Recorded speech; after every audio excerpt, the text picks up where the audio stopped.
Lorsque j'habitais chez moi au Mexique, je rencontrais Pedro, un agriculteur qui produit du jus de pomelos.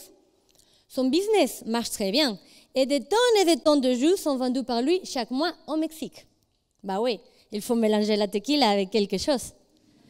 Bref, Pedro est très content avec son jus, mais il n'est pas complètement satisfait. En effet, à cette importante production de jus est associée une grande quantité de déchets, à savoir que chaque kilo de jus produit autant de déchets à gérer, peau, pulpe, pépins. Et si on additionne tous les cas comme Pedro, un total de plus de 40 millions de tonnes de déchets d'agrumes est généré dans le monde chaque année. Des déchets, quel dommage!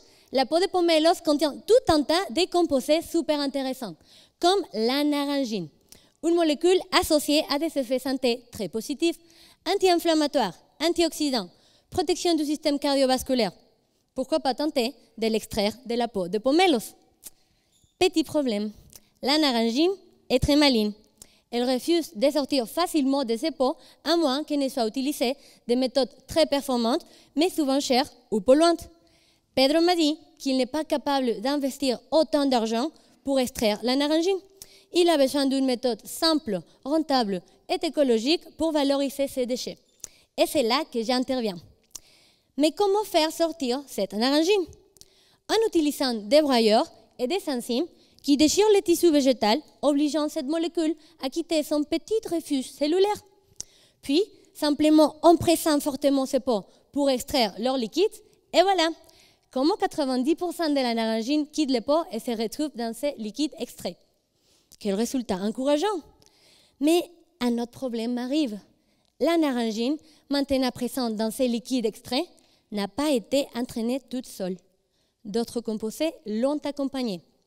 Et comme elle n'aime vraiment pas l'eau, au lieu de s'y dissoudre, elle reste cachée, accrochée à ces petits bouts de tissu végétal pour lesquels elle a beaucoup d'amitié, ce qui m'empêche de la récupérer.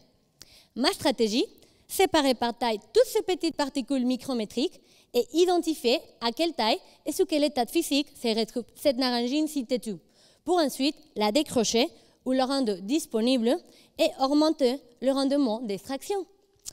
Ensuite, eh bien, il ne me restera plus qu'à la concentrer, la formuler pour enrichir des aliments, faire des médicaments et rendre Pedro heureux. Il pourra valoriser l'énorme quantité de déchets qu'il produit et vous garder, vous tous, en bonne santé. Résiste, Pedro, je suis là pour t'aider.